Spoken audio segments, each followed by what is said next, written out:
What's up, guys? Derek, moreplates.com. Today I just want to go over my blood work from my Nandrolone only experiment. So, there's been a lot of hype, or a growing amount of hype around the Deca only cycle is what it's called, which essentially just stands for using Nandrolone decanoate on its own. The primitive thought process is Nandrolone plus testosterone equals side effects. Nandrolone without testosterone equals all the benefits without the side effects. In reality, it's a lot more nuanced than that. But first of all, I, fully behind the concept, not just because of the blatant lack of androgenicity and the hair loss prevention kind of side fringe benefits of it. Because if you didn't already know, Nandrolone 5-alpha reduces and 5-alpha reductase dense areas of the body into a far more or less androgenic metabolite, and it's basically the only steroid that is going to maintain its 100% anabolic activity of the Nandrolone in muscle tissue where you want it, and then 5-alpha reduce into a far less androgenic metabolite in your scalp to basically not cause very much hair loss. So that's on its own though, and that's without 5-alpha reductase inhibitors, which can basically spike hair loss in the presence of Nandrolone and a bunch of other subtopics that I've delved into before in the past. But with all that being said, Nandrolone as a potential hormone replacement therapy alternative is an attractive endeavor and experiment for me, which is why I tried it for a few months. I've talked about it in the past, but I haven't actually gone over my blood work, which I actually got a while ago. I've just been, backlogged on topics, but I get blood work a lot. Like for every single thing I've run, I get some degree of blood work done to evaluate what kind of effect it has on me. But for Nandrolone in particular, it's such a potentially efficacious alternative that I wanted to get a very elaborate panel done, to the point where I spent over $1,000 on blood work to actually assess how viable of a potential hormone replacement therapy alternative this could actually be. Because the problem with most Nandrolone only cycles is guys that are using it, first of all, they're using it at dosages that are obscenely high, like a gram plus, and the reason they justify that dose is often not because they're trying to maximize growth with the dosage, rather it's to achieve a sufficient estrogen level. Now, the problem is, I've covered this before, and hopefully the video will have been posted before I post this one, but in the study where I elaborated on how estrogen is what provides neuroprotection in the brain as opposed to testosterone itself, and this is why things like Nandrolone show such blatant neurotoxicity in a monotherapy context, is because of their lack of sufficient aromatization at any dose. Nandrolone does not provide enough estrogen at any dose. So just because you can push it up to like 15 picograms per milliliter with a gram, the amount of androgen in the body relative to the amount of estrogen is so fucking skewed. You're having severe cardio and neurotoxicity with like almost zero estrogen. So the thing is to actually do like a less risky, not healthy, but less risky Nandrolone cycle, one would either need to use a test base or use something that aromatizes into estrogen, which is, often where the Deca D-ball combination comes from. But obviously D-ball is not a sustainable option long term, although it was, used in a hormone replacement therapy context to begin with. But, obviously using oral liver toxic steroid for the rest of your life is not a viable long-term strategy. The only thing that's really viable and could fit the bill in this situation for anyone who's trying to blast this stuff to begin with is doing it for muscle growth. So these guys would benefit from more estrogen because they not only grow more in a bodybuilding context, but they would have a significantly better risk profile in terms of a health context if they had more estrogen in their system. But from a hormone replacement therapy context too, which is more what I'm looking at, like a lot of people, when they're doing it, they're doing like a gram plus. I was literally doing 80 to 100 milligrams of Nandrolone phenylpropionate per week as a, potentially alternative hormone replacement therapy option. So it's not like I'm evaluating 600 milligrams here where it's, causing oxidative stress regardless probably if you're using estrogen or not. I wanted to see how Nandrolone only would affect my blood work if I had a sufficient amount of estrogen provided through exogenous estrogen, because there's no fucking way I'm going to be getting enough if I'm just using the Nandrolone. So I would be, eventually end up with horrible cardiovascular issues, probably brain issues, crushed HDL levels from a lack of estrogen. A lot of people don't realize how much of an impact estrogen levels have on HDL levels, which is something I try to remember to say in a lot of my videos, but I always forget. That's one of the main things. The literal main thing that's going to determine if your HDL is low or high is often your estrogen level too. So a lot of guys, again, using AIs unnecessarily, or using Nandrolone only without some sort of source of estrogen, you're going to have skewed lipid profile. So for this to be a sustainable practice long term, there needed to be some sort of estrogen. When it comes to oral estrogen, there's toxicity involved with that, and it creates clotting factors that are not really seen in forms of administration that skip the first pass. So unfortunately, when it comes to oral pills, when things hit the liver, there are things that happen in the body, mechanisms of action that don't occur via injection and via transdermal application. So it puts you in a position where you basically have to either inject the estrogen or apply it transdermally. So transdermal estrogen, fortunately, not that it's relevant for this experiment, but it doesn't spike SHBG through the roof. It also doesn't cause all the clotting factor issues that can come from oral estrogen administration.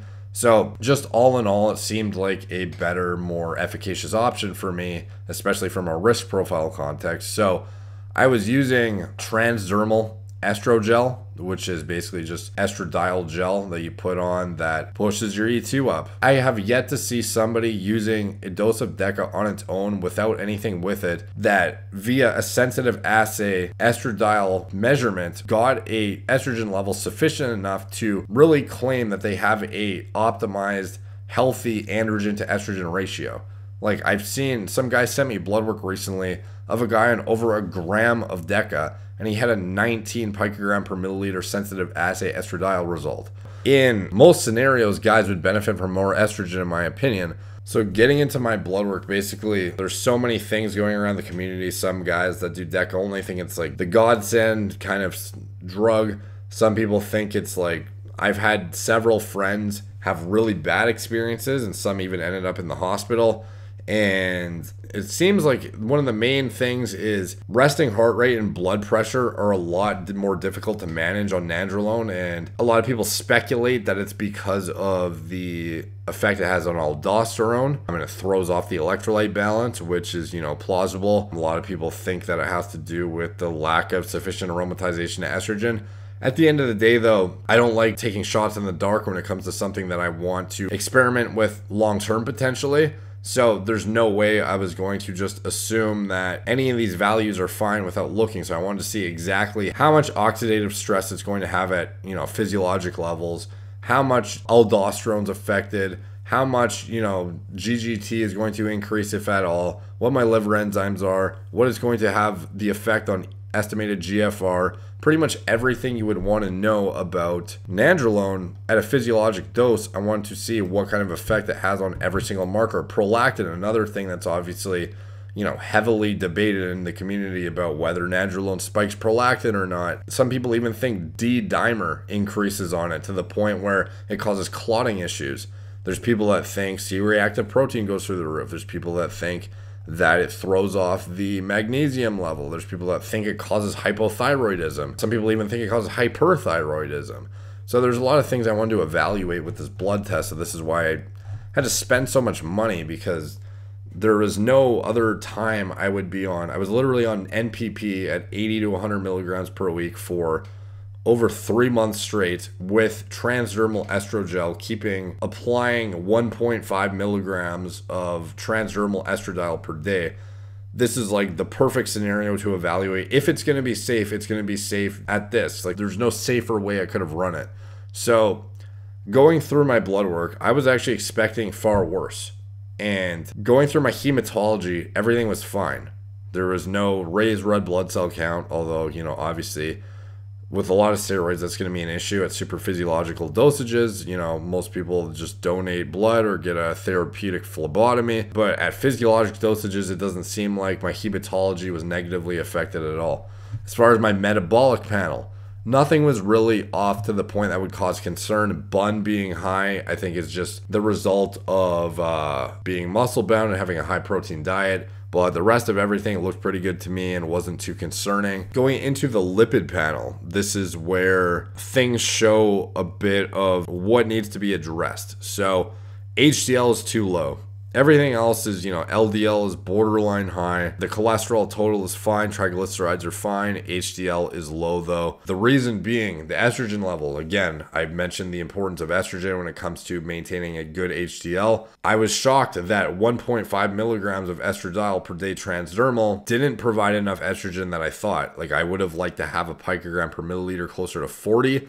And I'll show you what it was when I get further into the blood work and get to that part. But basically my HDL being 30, it likely would have been in the single digits or way lower if I didn't have the estrogen in there. Whatever, the minimal amount here is supported by that estrogel and as well as all the other factors I already mentioned. But that HDL I know can get into the therapeutic reference range if my estrogen was doubled what it is, which I could easily afford to do. So getting into iron binding, cap, UIBC, iron saturation, everything looks normal. Here, by assessing testosterone total via liquid chromatography with tandem mass spectrometry and assessing free testosterone with equilibrium ultrafiltration, we can see that expectedly testosterone levels were, crashed. Like this is what you should see in your blood work if you're on pure Nandrolone only.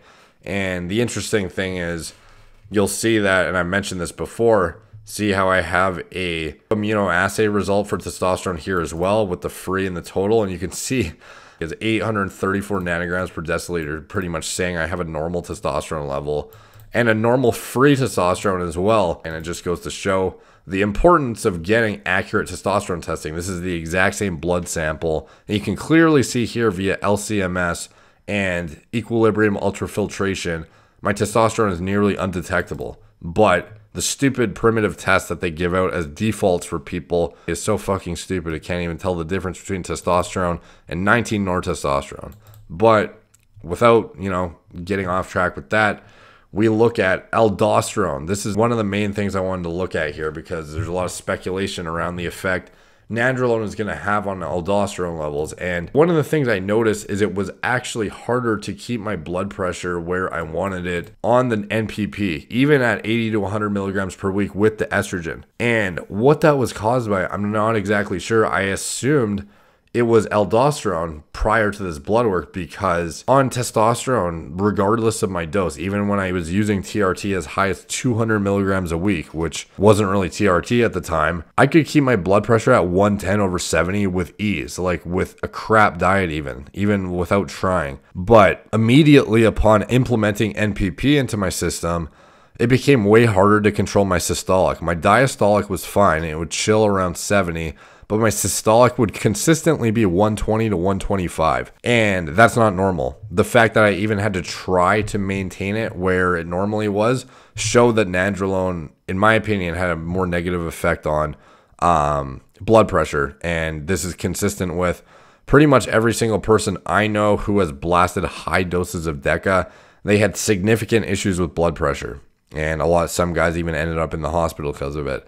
So it doesn't just come down to the estrogen when it comes to the Nandrolone only. There's something with the electrolytes I believe gets thrown off. It doesn't seem like it's aldosterone related unless it has to do with, aldosterone intracellularly versus, in the serum or something like that. I don't know. But based on my blood work, aldosterone only is low. It's not high. So the first speculation people would have when it comes to the effect Deca is going to have on electrolyte balance, they think the aldosterone is going to be cranked through the roof. It wasn't whatsoever. So that was interesting. B12 and folate, normal. Pregnenolone. My pregnenolone was normal according to this, even though there's not really a reference range. This was actually my first time checking pregnenolone.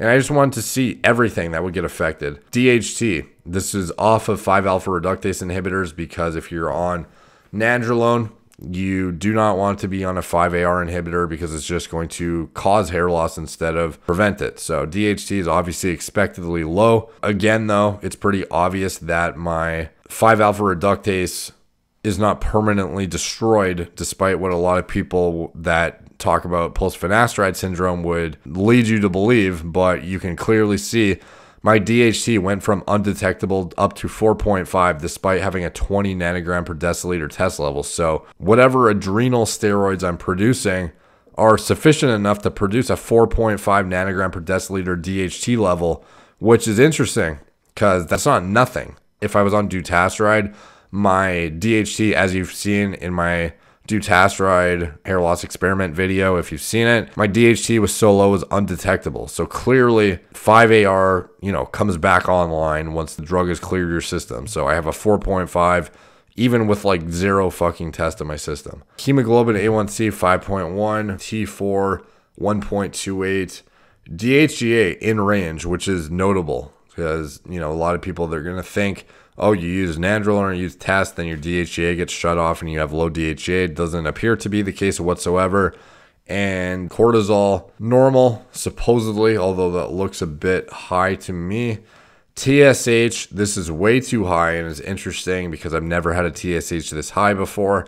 However, based on my resting heart rate and my morning waking temperature and my midday temperature, there was nothing inhibited from or thrown off from the Nandrolone. So why my TSH jumped over 1, I'm not really sure, but I guess it's of note. LH, FSH expectedly undetectable.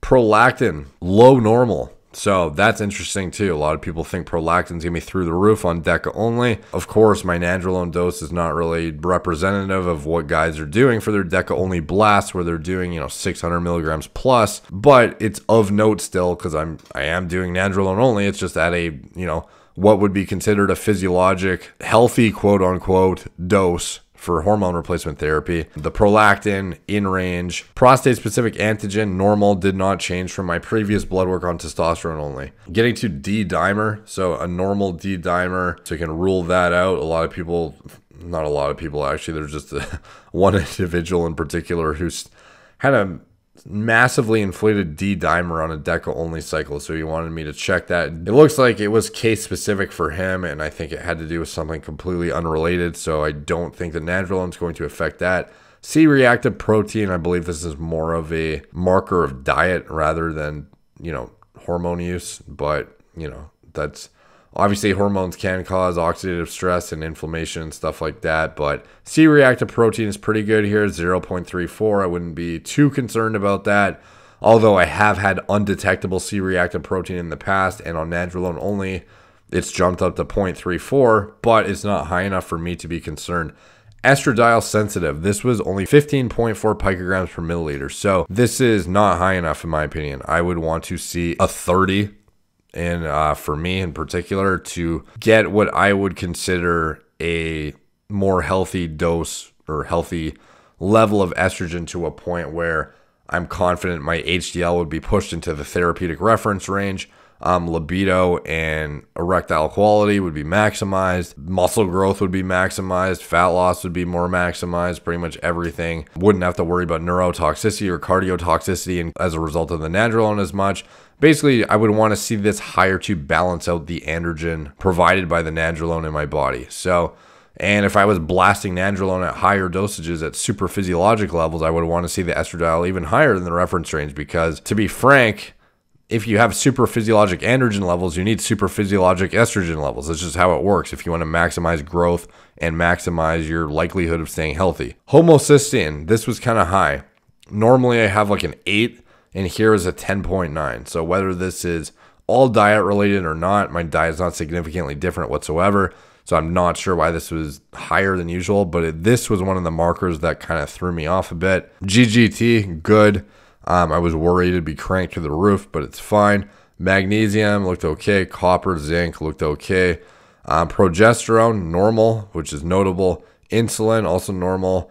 Estrone, this is high. This is the problem with exogenous estrogen, unfortunately. Even when it's transdermal or injection, the ratio of estrone to estradiol is not optimal. With that being said, it's far more beneficial than what you get with oral. When you actually take oral estrogen, estrone to estradiol ratio is way off to the point where you would even question if you should be using it to begin with. Like, it's so unhealthily skewed towards estrone that it's just insane. But when you use it transdermal or injectable, the ratio is a lot more healthy in my opinion, but it's still not optimal relative to what your normal aromatization would be if you were on testosterone, unfortunately. But it's the best you're going to get by means of exogenous estradiol administration. So ferritin, almost borderline low. I think this is the result of phlebotomizing a bit too frequently. Estriol, not even detectable. T3, 2.7, not low, but not great. With that being said, I like to look at resting heart rate as well as body temperature for a more accurate assessment of my metabolism, and it appeared to be good. You know, I would have a midday of 98.6, a waking of 98, and resting heart rate seemed good. There was nothing really too concerning on that other than the spike in systolic blood pressure. Sex hormone binding globulin expectably very low, and I would probably see this pushed back into the reference range if I had a sufficient amount of estrogen in my body. But at the end of the day, it doesn't really matter because Nandrolone doesn't really bind to sex hormone binding globulin. But if I was on testosterone or, you know, most people, this is a notable value to keep an eye on. So yeah, that's all the blood work I got on NPP only with exogenous estrogel. I was expecting to see a bunch of red flags everywhere, and frankly, I didn't see anything that really stood out to me as an issue other than not having enough estrogen, which, you know, is expected with Nandrolone. I was hoping that perhaps my leg is just too hairy that I'm applying the estrogel on or something, but the absorption I'm getting is not consistent with what the pharmacokinetics kind of outline I should have got with the amount of estrogel I'm using. So I'll probably have to increase my dose or use a different application spot with better skin porosity, I guess. But I would expect to see my HDL jump into the therapeutic reference range if I got my estrogen closer to 30 picograms per milliliter. And I clearly have a lot of leeway with estrogen. I can easily double it and still not have gyno issues or estrogen issues, and probably correct my lipid panel for the most part. But other than that, nothing was really off and significantly concerning, and this was on 3 months straight of only Nandrolone, zero test, and estrogen. So this is an experiment I will probably replicate in the future and perhaps even get a bit more in depth with it. But for now, I wanted to publish this and, you know, get it out there because I don't see anyone posting useful blood work, to be honest. On Nandrolone only, most guys are posting, you know, like serums of testosterone. They're not even using the correct assays, and then they're just showing their lipids being completely fucked, and that's just, you know, the extent of their blood work. And no one's really showing the, you know, minutia that people speculate behind closed doors and debate each other about, oh, this is the reason this is happening. This is the reason this side effect's happening. The aldosterone's causing the blood pressure, the this, the that. As you can see, it doesn't seem like anything's thrown off to the point where it would explain the blood pressure potential issues or any of the other stuff that people have reported as issues on Deca only. In terms of my libido was extremely subdued. That's one of the main things I noted about the Nandrolone only, is that I would want to have sex, but the libido was far more subdued, and it was almost to the point where it was like, normally on test, if I was on TRT, I can't even go 1 day without, you know, something, without getting off, to be honest, and having sex. But with Nandrolone, I can easily go a day without even thinking about it. But when it comes time to do the job, I can still get the job done. The problem is you don't have the same drive, nor do you have the same, I guess not the same aggression. I don't know. It's kind of hard to say, but the libido is definitely subdued. Now, while some people would argue that the, you know, the kind of like stimulus that DHT gives the brain in males is like one of the main things that's going to determine how, you know, aggressive or kind of like productive, assertive, motivated, all these things that guys are. And that is true, I think, in many individuals, that DHT and androgenicity in general is going to drive like motor learning and kind of like even motivation and productivity in many cases. But the thing is even if you kind of have that support via DHT or DHT derivatives or whatever, the increased libido from having high testosterone or high DHT or using DHT derivatives adjunct with the TRT. For me, the increased motivation and drive is actually a bit more counterproductive in terms of a productivity context, because I'm so fucking horny all the time that all I can think about is sex and I can't get anything done. And then once I do that, I basically deprive myself of all my energy for the day, and then I'm a zombie for most of the day. So even though the DHT is blatantly better for sexual support than Nandrolone only, and testosterone itself, even if you inhibited 5-alpha reductase completely, testosterone I feel like still provides better, dick support than Nandrolone only, and it's largely mediated by the estrogen aromatization again, which I mentioned previously. But with that being said, again, the subdued libido on Nandrolone is welcomed for me, to be honest. Like, I guess I'm a good responder to it in that I can still have a libido and I can get, erections well, and I don't have erectile dysfunction issues with it. And I guess that's not common with everyone, because when it acts on the progesterone receptor, there's, people who get ED issues, people who have such low libido they can't get hard, or they just don't want to fuck at all. I think largely that's mediated by guys not getting enough estrogen into their system, as I mentioned again. But at the end of the day, for me personally, my experience is that the subdued libido was very welcome, that I was actually able to get more work done because I wasn't so focused on sex. And the problem is even when you do try and do no FAP, if you have like a very high libido on gear, your brain is consumed by sex. It's not just like you're not nutting and you're able to just like channel it into work. It's that you're constantly thinking about it, and just the act of like occupying your mind with those thoughts is counterproductive, because you're just thinking about it all the time instead of getting your work done and thinking about your work. So that was the main very notable thing from the Nandrolone in terms of something that some people might perceive as negative. For me, it was kind of a positive thing, to be honest. And other than that, and the blood pressure thing, there's nothing really else to mention. I maintained my muscle exactly the same as testosterone. If anything, I might have, gained a bit. Like, I think, milligram for milligram Nandrolone is going to outperform testosterone. If I actually had like a 30 picogram per milliliter estrogen level, it probably would have blatantly outperformed testosterone. But at the very least, it's formidable to testosterone with a, like small fraction of the androgenic activity of it. So obviously efficacious in terms of certain contexts and certain individuals with very specific goals. So take from that what you will. I will definitely delve into this topic further in the future, but that was just a quick kind of introduction / overview of my blood work, my HRT kind of experience with Nandrolone only and estrogen at a physiologic dose of both. Definitely something I'm going to delve into further in the future. So thank you guys for watching. Please like, subscribe, check out my blog, moreplates.com. Check me out on Instagram at moreplates_moredates, Facebook, Snapchat, Twitter, etc. Talk to you guys soon.